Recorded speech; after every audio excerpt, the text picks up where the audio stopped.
Otep à tous, bien-aimés frères et sœurs.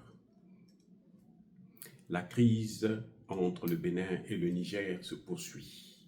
Entre le Bénin et le Burkina Faso s'aggrave. Patrice Talon continue à nuire ses voisins. Et il est en train d'échouer au Niger, parce que le Niger, vous le savez, a choisi maintenant de faire passer son pétrole par le Tchad et le Cameroun. En ce moment, ils sont dans de très fortes négociations et les choses sont en train d'avancer à une vitesse V. Il suffit de mettre un pipeline de 600 km, un peu moins de 600 d'ailleurs.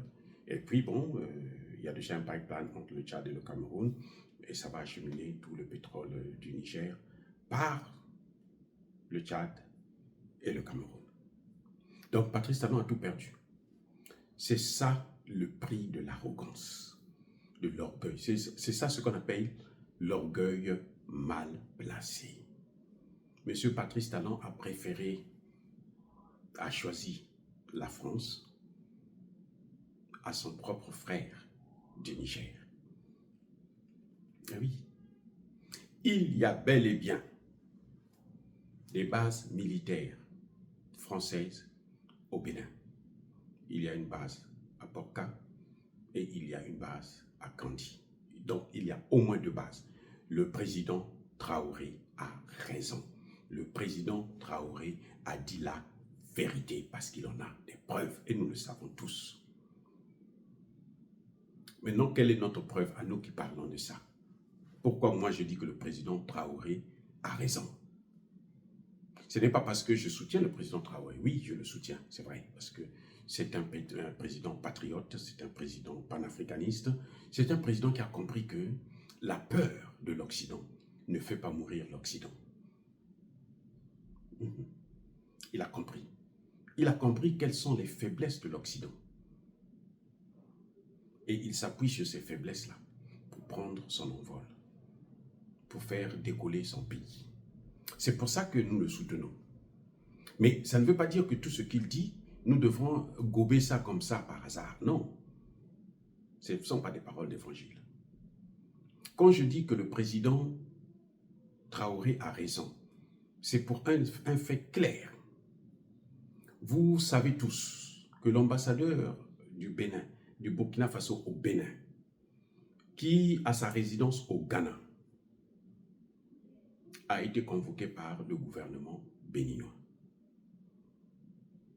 à cause de cette déclaration du président Traoré qui accusait le Bénin d'abriter des bases militaires françaises sur son sol et que ces bases-là entraînaient, formaient, équipaient des terroristes qui venaient déstabiliser donc les pays de la sous-région, les pays du Sahel, notamment le Burkina Faso et le Niger. Maintenant, il convoque l'ambassadeur.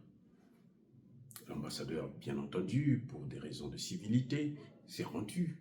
C'est ça la diplomatie, c'est le rôle d'un ambassadeur. Il est allé écouter qu'est-ce qu'on lui reproche, qu'est-ce qu'on reproche à son pays. Vous savez, quand on convoque un ambassadeur, l'ambassadeur, en fait, c'est le président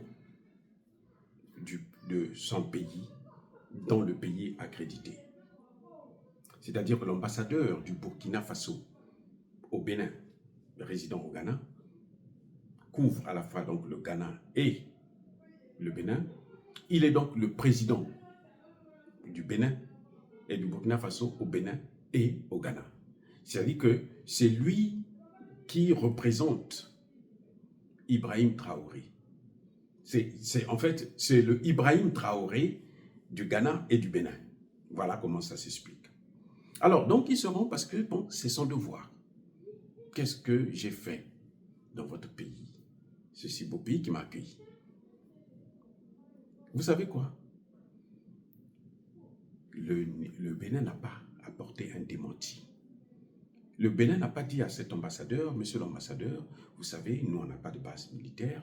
Si vous voulez, on peut organiser une mission conjointe, Bénin, Burkina, et puis on va à Porca, on va à Kandi, on va voir si vous allez trouver des bases militaires là-bas.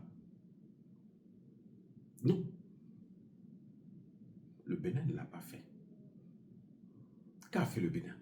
Le Bénin se dit déçu par la déclaration du président Traoré.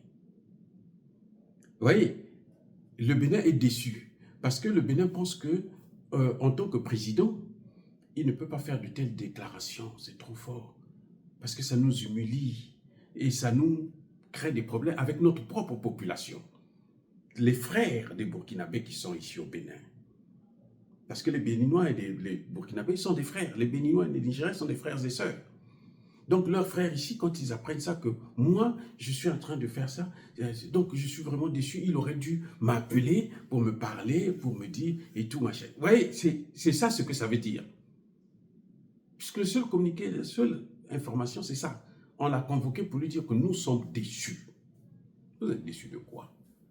Il y a eu des accusations, apporter un démenti, preuve à l'appui. Après, maintenant, vous pouvez conclure que c'est décevant, puisque vous voyez, il n'y a rien. On n'apporte pas de démenti, on n'apporte pas de preuves contraires, mais on dit que nous sommes déçus. Donc, ça veut dire que ce qu'on reproche au président Traoré, c'est le fait d'avoir fait une déclaration publique. De ne pas appeler Patrice Talon pour discuter avec Patrice Talon en tête-à-tête, mais le président du Niger a passé son temps à le faire. C'est ça que les gens ne comprennent pas. Le Niger l'a fait.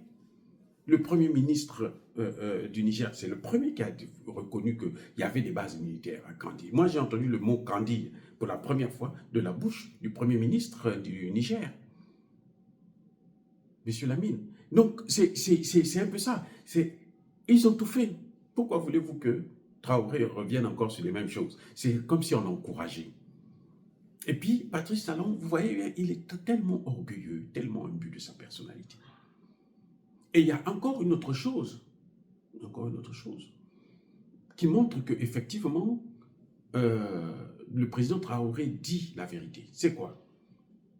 C'est que lorsque le porte-parole du gouvernement béninois sort pour répondre au président Traoré, lui, il va accuser le président Traoré d'accueillir des terroristes.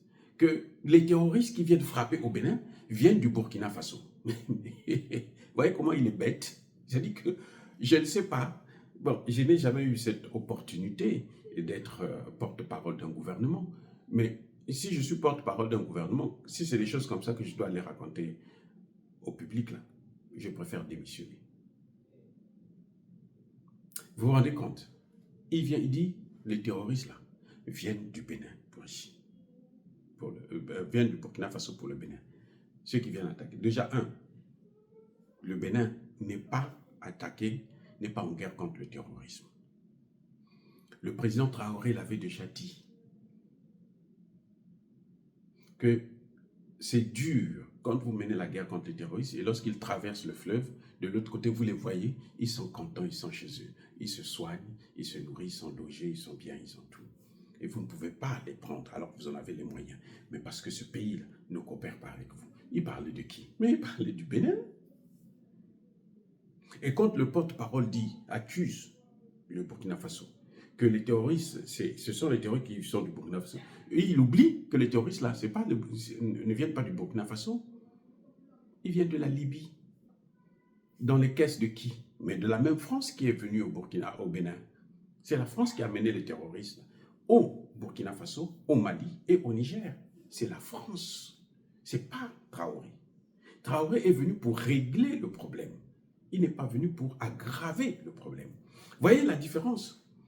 Donc, c'est là un porte-parole bidon. C'est-à-dire que il est nul comme ses pieds. C'est incroyable. C'est incroyable. Il n'accuse pas la France. Maintenant, il y a un autre élément, un troisième élément que je veux évoquer pour montrer que mais les Béninois, là, ils sont pas... Enfin, le gouvernement béninois, ce n'est pas des gens sérieux. C'est lequel? Le chef d'état-major de l'armée française au Bénin, il est avec le chef d'état-major béninois. Le chef d'état-major me dit, et le chef d'état-major béninois dit que quand il y a un problème du terrorisme, nous, on nous demande de chercher de l'aide moi je vais partout. Il avait même dit, évoqué ce jour-là, qu'il ira dans la planète Mars. Je ne sais pas avec quelle fusée, peut-être mystiquement, hein, avec une fusée de vaudou, mais franchement, il l'a dit, le chef d'état-major. Et donc, moi, je suis parti solliciter l'aide de la France. Parce que mon président m'a demandé de trouver des moyens. Et le moyen que j'ai trouvé, c'est faire venir ceux qui ont amené le terrorisme dans le Sahel, en Afrique. Vous voyez, il l'a dit devant tout le monde. Et le chef d'état-major français qui reprend sa thèse, qui dit, mais écoutez, nous n'avons pas de base militaire permanente. Nous avons seulement des missions ponctuelles. Quand il n'y a pas de base militaire permanente, il n'a pas dit nous n'avons pas de base militaire. Il dit ces bases militaires que nous avons là sont temporaires. C'est ça ce que ça veut dire. Si elles ne sont pas permanentes, donc elles sont temporaires. Puisqu'il dit nous n'avons pas de base militaire permanente. Ça veut dire qu'il reconnaît qu'il y a des bases militaires. Mais que ces bases militaires ne sont pas là pour longtemps, pour la vie. Ils sont là pour quelque temps. Mais le temporaire, là, vous savez, quand ils sont venus dans le Sahel, c'était dans le temporaire, ils ont passé 8 ans. Et ils n'ont même pas pu terminer la mission. Ils n'ont pas pu chasser un seul terroriste. Vous voyez, c'est ça le problème, où Patrice Talon continue de s'aggraver. Mais moi, je le comprends. Parce que le Niger a déclaré qu'il a choisi maintenant d'utiliser le plan B. C'est-à-dire ne plus faire passer son pétrole par le Bénin, le faire passer par le Tchad et le Cameroun. Donc, le Bénin va faire passer le pétrole français par son port. C'est aussi simple que ça. Bon, maintenant, qu'est-ce qui se passe? C'est qu'on voit là quelqu'un qui est aux abois.